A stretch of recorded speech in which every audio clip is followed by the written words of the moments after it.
প্রিয় দর্শক, আসসালামু আলাইকুম এবং অনেক অনেক শুভকামনা সবার জন্য।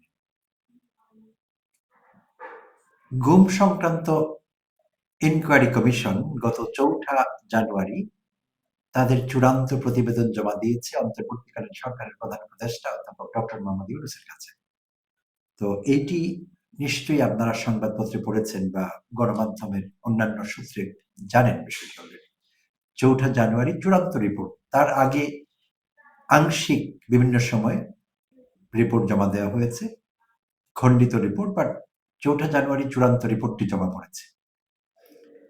আর এই রিপোর্টে কিছু লোমহর্ষক তথ্য উঠে এসেছে, যা সেভাবে অন্যান্য পত্রিকাগুলো প্রকাশ করেনি। বাট আমার দেশ আজ ৭ জানুয়ারি বুধবার একটি হেডলাইন করেছে, এই রিপোর্টের চূড়ান্ত প্রতিবেদনের উপর সারসংক্ষেপ প্রকাশ করেছে। আর হেডলাইনটি হলো, আমার দেশের হেডলাইন আপনাদের সঙ্গে শেয়ার করছি প্রিয় দর্শক। সেনা কাঠামোর সব স্তর গুমে জড়িত ছিল। হেডলাইন দেখেই কিন্তু আমি নড়ে চড়ে বসেছিলাম। সেনা কাঠামোর সব স্তর গুমে জড়িত ছিল। প্রিয় দর্শক, আমাকে যারা দেখেন এবং শুনেন গত কয়েক মাস থেকে বিশেষভাবে, আমি কিন্তু এই গুম সংক্রান্ত, গুমের সঙ্গে এবং এই জাতীয় মানবতা বিরোধী অপরাধের সঙ্গে যেসব সেনা কর্মকর্তা জড়িত, তাদেরকে নিয়ে বেশ কয়েকটি এপিসোড করেছি আমি আমার চ্যানেল থেকে। আমি শক্ত বার্তা দিয়েছি, শক্তভাবে কথা বলেছি। কারো রক্তচক্ষুকে আমি ভয় পাইনি, উপেক্ষা করেছি সবকিছু। কারণ আমার চোখে মানবাধিকার লঙ্ঘনের বিষয়টি বড় হয়ে দেখা দিয়েছিল। আমার নিজের পরিবারের কেউ কখনো গুমের শিকার হননি। তো ওতে কিছু আসে যায় না। আমার দেশের মানুষ গুমের শিকার হয়েছিলেন। যেসব পরিবারের উপর দিয়ে এটি গিয়েছে তারাই জানেন শুধু তারা কেমন বোধ করছেন বা করেছেন। তো আমরা জানি, সাবেক সেনাপ্রধান ইকবাল করিম ভূঁইয়াও কিন্তু সাম্প্রতিককালে তার ফেসবুকে ধারাবাহিকভাবে তিনি এসব বিষয় লিখছেন।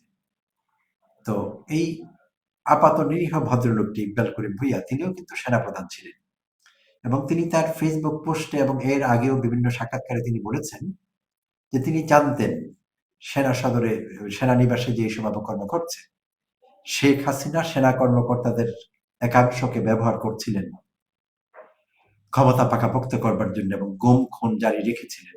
বিশেষভাবে জিয়াউল আহসান নিয়ে ইকবাল করিম ভূঁইয়া কথা বলেছিলেন, স্মৃতিচারণ করেছিলেন এবং তিনি জানতেন জিয়াউল আহসান একটা মনস্টারে পরিবর্তিত হয়েছে। এবং এমনকি তিনি এই কথাও বলেছিলেন ইকবাল করিম ভূঁইয়া যে তাকে মারবার জন্য নাকি এই জিয়াউল আহসানকে সেট করা হয়েছিল। তো এই দায় কিন্তু তিনিও এড়াতে পারেন না। সাম্প্রতিককালে আমরা জেনারেল ওয়াকারুজ্জামানকে নিয়ে কথা বলছি, এখনকার সেনাপ্রধান। তো ইকবাল করিম ভূঁইয়াও এড়াতে পারেন না, কারণ তিনি ছিলেন সেনাপ্রধান। আর একজন সেনাপ্রধানকে মারবার জন্য আরেকজন অফিসারকে সেট করা হয়, এটি তিনি জানেন, বা অফিসাররা মনস্টার হয়ে উঠছেন এটি তিনি জানেন। কিন্তু সেনাপ্রধান হিসেবে তিনি কোনো কঠোর ব্যবস্থা নিতে পারেন, নেওয়া দরকার ছিল। তো তিনি মৌন সম্মতি দিয়েছেন বলতে হবে, এবং একভাবে দেখতে গেলে তার কমপ্লিসিটি বলে আমরা এটি গণ্য করতে পারি, কুকর্মের সহযোগিতা। তো বেশ কয়েকজন সেনাপ্রধানের উপর কিন্তু এটি বর্তাতে পারে। জেনারেল আজিজের উপর বর্তাবে, ইকবাল করিম ভূঁইয়ার উপর বর্তাবে, এখনকার ওয়াকারুজ্জামানের উপর বর্তাবে। অন্তত ৩ জনের উপর তো খুব ভালোভাবে বর্তায়। তো চূড়ান্ত প্রতিবেদনের চুম্বক অংশ সামারি আমি আপনাদের সঙ্গে শেয়ার করবো প্রিয় দর্শক। তো আমি আজ যখন এটি পড়েছি, আজ বিকেলে, আমার বিকেল থেকে মন খারাপ, সত্যি কথা বলতে গেলে। আমি আশা করিনি এগুলো আমি পড়বো, এগুলো আমি জানবো। আর আমি এই অপরাধী বা দুর্বৃত্ত সেনা অফিসারদের নিয়ে যত এপিসোড করেছি, প্রত্যেকটি এপিসোডে আমি এই কথা বলেছি যে আমরা বিশ্বাস করি সেনাবাহিনীর একটি ক্ষুদ্রাংশ এই গুম খুনের সঙ্গে জড়িত, মানবতা বিরোধী অপরাধের সঙ্গে জড়িত, হাসিনাকে মনস্টার হতে সাহায্য করেছে, ক্ষমতায় টিকে থাকতে সাহায্য করেছে। আমি বারবারই বলেছি এটি ক্ষুদ্রাংশ এবং একাংশ, এবং বলেছি যে আমাদের দেশপ্রেমিক সেনাবাহিনী এর মধ্যে নেই। কিন্তু এই রিপোর্ট পড়বার পর এবং এটির সামারি যখন আমি দেখলাম, আমাকে সমীকরণ পাল্টাতে হচ্ছে। এখন আমি আর আগের মতো কনফিডেন্টলি বলতে পারবো না যে আমাদের সেনাবাহিনীর অনেক লোক এতে জড়িত নেই বা একটি ক্ষুদ্রাংশ জড়িত। আমার এই বয়ান আমাকে বদলাতে হবে মনে হচ্ছে। তাই বলছিলাম যে মন খারাপ। আমি চাইনি আমার এই দেশপ্রেমিক সেনাবাহিনীকে নিয়ে মানুষ এরকম ভাবুক বা আমরা এরকম জানি। তো শেয়ার করছি আপনাদের সঙ্গে। কয়েকটি ধাপে পুরো সেনানিবাসের এবং সেনা সৈনিকদের, মধ্যম পর্যায়ের অফিসার, উচ্চ পর্যায়ের অফিসার, নীতি নির্ধারণী এবং গোয়েন্দা বাহিনী, বিভিন্ন গোয়েন্দা ইউনিট, সেনাবাহিনী, প্রত্যেকটি স্তর এই গুম খুনে জড়িত ছিল। সেই রিপোর্ট এখানে আছে। শুরু করছি দেরি না করে। গত 4 জানুয়ারি গুম সংক্রান্ত কমিশন অব ইনকোয়ারি প্রধান উপদেষ্টা ডক্টর ইউনূসের কাছে চূড়ান্ত প্রতিবেদন জমা দেয়। প্রতিবেদনের তথ্য অনুযায়ী গুমের প্রথম ধাপ ছিল চোখ বেঁধে তুলে নেওয়া, অজ্ঞাত স্থানে নিয়ে যাওয়া এবং আনুষ্ঠানিক গ্রেপ্তার দেখানো ছাড়াই আটকে রাখা। এসব কাজ মাঠ পর্যায়ের সেনা ও নিরাপত্তা সদস্যরাই বাস্তবায়ন করেছেন। এই পর্যায়ের সদস্যরা নির্দ্বিধায় সরাসরি অপরাধে যুক্ত ছিলেন, কারণ তারা জানতেন যে গ্রেপ্তারের কোনো আইনি কাগজ নেই, আটক ব্যক্তির অবস্থান গোপন রাখা হচ্ছে এবং পরিবার ও আদালতও অন্ধকারে ছিল। এই কারণে মাঠ পর্যায়ের সদস্যদের দায় প্রাথমিক ও প্রত্যক্ষ হিসেবে চিহ্নিত হয়েছে কমিশন অব ইনকোয়ারির রিপোর্টে। আচ্ছা, মধ্যম পর্যায়ের কমান্ডারদের দায়। কথা বলছিলাম সাধারণ সেনাদের মাঠ পর্যায়ে যারা তুলে নিতেন মানুষকে, তাদের দায়ের কথা। ধাপে ধাপে এটি বলা হয়েছে। এইবার আসছে মধ্যম পর্যায়ের কমান্ডারদের দায়, মিড লেভেল অফিসার যারা। কমিশন বলছে গুমের অপরাধ কেবল মাঠ পর্যায়ে সীমাবদ্ধ ছিল না।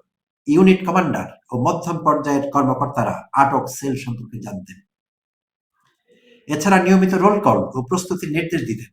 মধ্যম পর্যায়ের অফিসারের রোল কল করতেন গুম হওয়া ব্যক্তিদের। আচ্ছা, এবং পরিদর্শনের সময় আটক ব্যক্তিদের সেল দেখেছেন। সৈনিকদের সাক্ষী এসেছে যে ঊর্ধ্বতন কর্মকর্তারা ঈদের দিনও আটক সেল পরিদর্শনে যেতেন। সাধারণ সৈনিকরা তাদের জবানবন্দিতে এগুলো জানিয়েছে। কমিশনের পর্যবেক্ষণ অনুযায়ী এই স্তরের সেনা কর্মকর্তারা শুধু জানতেনই না, বরং অননুমোদিত আটক রাখার কার্যক্রম চলমান রাখতে সক্রিয় ভূমিকা রেখেছেন। তাই এটি ইচ্ছাকৃত সহায়তা ও অনুমোদনের দায়। মধ্যম পর্যায়ের কর্মকর্তারা এটি হতে দিয়েছেন, তাই এই দায় তাদের আছে। এটিকে আমরা কমপ্লিসিটি বলি ইংরেজিতে বা অপরাধ বিজ্ঞানে কুকর্মের সহযোগিতা। তাহলে কুকর্মের সহযোগিতার দায়টি মধ্যম পর্যায়ের কর্মকর্তাদের উপর বর্তাচ্ছে। গোয়েন্দা ও বিশেষ ইউনিটের দায়। কমিশনের অনুসন্ধানে দেখা গেছে বিভিন্ন ইউনিটে চোখ বাঁধার ধরন, আটক রাখার পরিবেশ, জিজ্ঞাসাবাদের কৌশল ও মুক্তির পর মামলা দেওয়ার প্যাটার্ন প্রায় অভিন্ন ছিল। এক ইউনিট থেকে আরেক ইউনিটে আটক ব্যক্তিদের হস্তান্তরের সময়ও পদ্ধতিগত সমন্বয়ের প্রমাণ পাওয়া গেছে। ভুক্তভোগীদের বর্ণনা এসেছে যে ডিজিএফআই এবং র্যাবের আলাদা সরঞ্জাম ও ভিন্ন ব্যবস্থাপনা ছিল। এই ধরনের সমন্বয় পরিকল্পনা ছাড়া সম্ভব নয়, যা গোয়েন্দা ও বিশেষ ইউনিটগুলোর প্রাতিষ্ঠানিক দায়ের প্রমাণ। র্যাব এবং সেনাবাহিনীর অভ্যন্তরীণ গোয়েন্দা সংস্থাগুলোর বিভিন্ন ইউনিট পারস্পরিক যোগ সাজসে পরস্পরের সঙ্গে কোঅপারেশন করে এই গুম খুন বাস্তবায়ন করতেন। সর্বোচ্চ সেনা কমান্ডের দায়। তাহলে আমরা দেখছিলাম মাঠ পর্যায়ের সেনারা যারা মানুষকে ধরে নিয়ে যেতেন, মধ্যম পর্যায়ের অফিসাররা যারা জানতেন সবকিছু কিন্তু সহ্য করতেন, গোয়েন্দা বাহিনীগুলো, র্যাব এবং সেনাবাহিনীর বিভিন্ন গোয়েন্দা ইউনিট সামঞ্জস্য বিধান করতেন, সমন্বয় করতেন, কোঅপারেট করতেন একে অপরকে। সর্বোচ্চ সেনা কমান্ডের দায়। এবার আসি সর্বোচ্চ সেনা কমান্ড, সুপ্রিম কমান্ড বা সুপিরিয়র কমান্ড রেসপন্সিবিলিটি বলি যখন। প্রতিবেদনে উঠে এসেছে অভিযোগ সম্পর্কে জানতে চাওয়ার পর সেনা কর্মকর্তাদের সবচেয়ে বেশি ব্যবহৃত অজুহাত ছিল তারা নাকি জানতেন না। কমিশন এই দাবি 3টি গ্রাউন্ডে বাতিল করেছে। কারণ আটক রাখার সেলগুলো ছিল কমান্ডিং অফিসারদের অফিসের কাছে, একই ভবন, সিঁড়ি ও লিফট ব্যবহার করে, এবং অনেক ক্ষেত্রে সরাসরি দৃষ্টিসীমার মধ্যে ছিল। শব্দ বিরোধী ব্যবস্থা না থাকায়, সাউন্ড প্রুফ না থাকায় সেলগুলো নির্যাতনের শব্দ শোনা যেত। এমন অবস্থায় অজ্ঞতার দাবি বাস্তবতা বিবর্জিত। সো যারা ঊর্ধ্বতন কর্তৃপক্ষ, brigadier and upward, general, lieutenant general, তারা বলছিলেন তারা জানতেন না। তো এই দাবি কমিশন বলছে বাস্তবতা বিবর্জিত।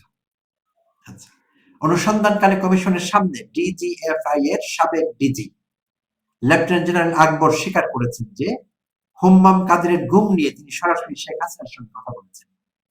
হুম্মাম কাদের মরহুম সালাউদ্দিন কাদেরের সন্তান, আপনারা অনেকেই জানেন। সালাউদ্দিন কাদেরকে ফাঁসি দেওয়া হয়েছিল, হাসিনা এবং আওয়ামী লীগ তাকে ফাঁসি দেয়। আচ্ছা, সিটিআইবি একটি গোয়েন্দা সংস্থা ও র্যাবের ঊর্ধ্বতন কর্মকর্তারা স্বীকার করেছেন যে আটকদের বিষয়ে নিয়মিত আলোচনা। তাছাড়া জেআইসি ও টিএফআই তে পরিদর্শন করা হয়েছে। JIC joint interrogation sell, TFI task force for interrogation, TFI, যা সর্বোচ্চ সেনা নেতৃত্বের অবগত থাকার বিষয়টি প্রমাণ করে। কমিশন বলছে গুম একটি চলমান অপরাধ যতক্ষণ একজন ব্যক্তিকে অবৈধভাবে আটক রাখা হয় এবং তার অবস্থান গোপন থাকে ততক্ষণ অপরাধ চলতে থাকে। এই নীতির বাস্তব প্রয়োগ দেখা যায় ব্রিগেডিয়ার আজমি গুমের ঘটনায়। সেনাবাহিনীর নিজস্ব কোর্ট অব ইনকোয়ারি রিপোর্টে বলা হয়েছে যে শুধু প্রাথমিক অনুমোদনদাতা নন, পরবর্তী ডিরেক্টর জেনারেলরাও দায়ী। ডিজিএফ এর আমরা 5 জন ডিরেক্টর জেনারেলের নাম জানি, আপনারা আগে দেখেছেন বিভিন্ন গণমাধ্যমে। ডিজিএফ এর কনসিকিউটিভলি ধারাবাহিকভাবে একজনের পর একজন যারা ডিরেক্টর জেনারেল হয়েছিলেন, মহাপরিচালক, প্রত্যেকে দায়ী। আচ্ছা, কারণ তারা অননুমোদিত আটকের কার্যক্রম অব্যাহত রেখেছিলেন। সেনা কাঠামোর দায় এড়ানোর চেষ্টা। গুমকে জাতীয় নিরাপত্তা ও সন্ত্রাস দমনের অজুহাতে বৈধ করার চেষ্টা করা হয়েছিল জানিয়ে কমিশন বলছে এটি সম্পূর্ণভাবে প্রত্যাখ্যান করা হয়েছে। আন্তর্জাতিক আইনের দৃষ্টিতে কোনো জরুরি অবস্থায় বা যুদ্ধকালেও জোরপূর্বক নিখোঁজ রাখা বৈধ নয়। কমিশনের তথ্য অনুযায়ী গুমের শিকার ব্যক্তিদের বড় অংশই ছিলেন রাজনৈতিক বিরোধী ও সমালোচক। এই কারণে এটি নিরাপত্তা নয় বরং রাজনৈতিক নিয়ন্ত্রণের হাতিয়ার ছিল।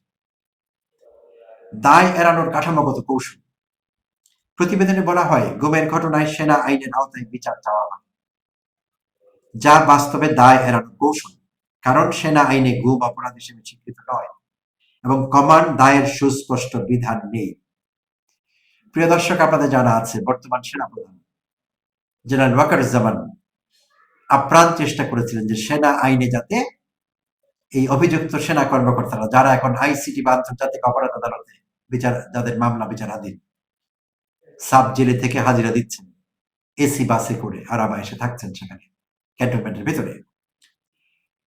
ওয়াকারুজ্জামান অনেক চেষ্টা করেছেন সেনা আইনে যাতে তাদের বিচার হয়, কারণ ওয়াকারুজ্জামান জানতেন সেনা আইনে গুমের কোনো বিচার নেই। কি ভয়ঙ্কর অপচেষ্টাই না করেছেন জেনারেল ওয়াকারুজ্জামান। সেই মন হিম, ধিক তাকে। জেনে শুনে তিনি এই দুর্বৃত্তদের, এই দুর্বৃত্তায়িত অফিসারদের দায় মুক্তি দেওয়ার চেষ্টা করেছেন। এটি একটি অপরাধ, এই চেষ্টাটি একটি অপরাধ, অসৎ উদ্দেশ্যে করা হয়েছে। ব্রিগেডিয়ার আজমির ঘটনায় কোর্ট অব ইনকোয়ারির সুপারিশ বাস্তবায়িত হয়নি। র্যাব ও ইলিয়াস আলী গুম তদন্ত বোর্ডের বিপুল প্রমাণ অনুপলব্ধ হয়ে গেছে। এটি প্রাতিষ্ঠানিক বাধা ও দায় এড়াল করার নজির। কমিশনের সামগ্রিক মূল্যায়ন অনুযায়ী দেশে গুমের ঘটনা ছিল ইচ্ছাকৃত, পরিকল্পিত ও সেনা নিয়ন্ত্রিত রাষ্ট্রীয় ব্যবস্থা। এতে মাঠ পর্যায়ের সেনা সদস্য, ইউনিট, মধ্যম পর্যায়ের কমান্ডার, গোয়েন্দা ও বিশেষ ইউনিটের নেতৃত্ব এবং সর্বোচ্চ সেনা কমান্ডের দায় আছে। সরাসরি জড়িত অথবা নিরাপত্তার মাধ্যমে সব স্তরই এই অপরাধ সম্ভব করেছে। তাই হেডলাইন করা হয়েছিল সেনা কাঠামোর সব স্তর গুমে জড়িত ছিল। তো আমি অবাক হয়েছি, কষ্ট পেয়েছি, আপসেট হয়েছি, কারণ আমার বারবারই ধারণা ছিল যে একটি ক্ষুদ্রাংশ এবং অল্প কিছু ইউনিট হয়তো গুম খুনের ঘটনায় জড়িত ছিল। এখন দেখা গেল পুরো সেনাবাহিনীরই বিভিন্ন ইউনিট জড়িত ছিল এবং সর্বোচ্চ কমান্ডাররা সেটি জানতেন, প্রশ্রয় দিয়েছেন, হতে দিয়েছেন। তো এই দায় কি তারা এড়াতে পারেন? ইকবাল করিম ভূঁইয়াও কিন্তু জিজ্ঞাসাবাদের আওতায় আসতে পারতেন, আসা উচিত তার। কেন তিনি সহ্য করেছিলেন সেগুলো? জেনারেল আজিজকে এখন পাওয়া যাবে না, পাওয়া গেলে তাকেও জিজ্ঞাসাবাদের আওতায় আনতেন। আর এই দায় নিয়ে জেনারেল ওয়াকারুজ্জামান, তার যদি আত্মমর্যাদা থাকে তাহলে তিনি কি করে সেনাপ্রধান হিসেবে কাজ করছেন? তিনি সরাসরি অপরাধকে প্রশ্রয় দিয়েছেন। তিনি এখন সেনাপ্রধান। কেউ হয়তো বলবেন তিনি তো বেশি সময় ধরে সেনাপ্রধান নেই, আগে থেকে তো এগুলো হচ্ছিল। যখন থেকে আছেন তখন থেকে শত প্রণোদিত হয়ে কেন এগুলোর বিরুদ্ধে ব্যবস্থা নেওয়ার জন্য আন্তর্জাতিক সরকারকে সহযোগিতা করেননি, বরং অসহযোগিতা করেছেন। কিভাবে? যে সেনা আইনে বিচার চেয়েছেন এদের, কারণ তিনি জানতেন সেনা আইনে এরা দায়মুক্ত নয়। শুধু এটাই না, আয়নাঘর পরিদর্শনে অধ্যাপক ইউনূস যখন আয়নাঘর পরিদর্শন করতে চাইলেন, নানাভাবে তার এই পরিদর্শনকে বাধাগ্রস্ত করার চেষ্টা করেছে। ওয়াকারুজ্জামান নিজে বাধা দেওয়ার চেষ্টা করেছেন নানাভাবে। এবং শুধু এটিই না, আয়নাঘরের কাঠামো পরিবর্তন করা হয়েছে, সেল ভেঙে দেওয়া হয়েছে, যেখানে টাইলস ছিল টাইলস ফেলে দেওয়া হয়েছে, যেখানে টাইলস ছিল না টাইলস লাগিয়ে দেওয়া হয়েছে, ভেঙে অভ্যন্তরীণ কাঠামো পরিবর্তন করা হয়েছে, যাতে যারা এইসব জায়গায় ছিলেন, যাদের মেমোরি শার্প, যাদের আইকিউ শার্প, তারা নানা বর্ণনা দিয়েছেন। যখন পরবর্তীতে এই কমিশন অফ ইনকোয়ারি বা ইনকোয়ারি কমিশনের লোকেরা, একজন বিচারপতির আন্ডারে এটি চলছিল, তারা যখন সেখানে গিয়েছেন, তারা অনেকের বর্ণনা অনুযায়ী রুমের সঙ্গে মিলাতে পারেন, এবং ইচ্ছাকৃতভাবে এই পরিবর্তনগুলো করা হয়েছে যাতে তারা মিলাতে না পারেন এবং মামলাগুলো যাতে দুর্বল হয়ে যায়, অপরাধ যাতে প্রমাণিত না হয়। তো এই চেষ্টার সঙ্গে ওয়াকারুজ্জামান সরাসরি জড়িত। তার যদি আত্মমর্যাদা থাকে, কারো বলার দরকার নেই, ছাত্রদের বলার দরকার নেই, ছাত্র নেতার বলার দরকার নেই। আত্মমর্যাদা থাকলে নিজের থেকে তাকে রিজাইন দিতে হতো, যে আমি আর এই পদে থাকবো না, সেনাপ্রধান থাকবার যোগ্যতা হারিয়েছি। এথিক্যালি তিনি আর সেনাপ্রধান থাকতে পারেন না। আমাদের দুর্ভাগ্য, তাকে আমাদের সহ্য করতে হচ্ছে সেনাপ্রধান হিসাবে। আমাদের গরিব মানুষের ট্যাক্সের টাকায় তার বেতন হচ্ছে, এটি দুর্ভাগ্য। তিনি একজন দুর্বৃত্তায়িত অফিসার এবং তিনি অপরাধ আড়াল করবার চেষ্টা করেছেন, যেটি একটি অপরাধ। তো জানি না, আমি এখন সেনাবাহিনী সম্পর্কে আমার ধারণা কি হবে। আমি বারবার বলেছি এবং অন্তর থেকে বলেছি আন্তরিকভাবে, যে একটি ক্ষুদ্রাংশ অপরাধ কার্যে লিপ্ত ছিলেন, একটি ক্ষুদ্রাংশ মানবতা বিরোধী অপরাধে লিপ্ত। বেশিরভাগ জায়গা, বেশিরভাগ ইউনিট, বেশিরভাগ রেজিমেন্ট, বেশিরভাগ কর্মকর্তা জানতেন না এগুলো, বা এগুলো করতে দেননি। বাট যা বোঝা গেল এখন চূড়ান্ত রিপোর্টে, কম বেশি সব ইউনিট, সব ঊর্ধ্বতন কর্মকর্তা জড়িত ছিলেন এই বিষয়ে, এবং তারা জানতেন কেউ সরাসরি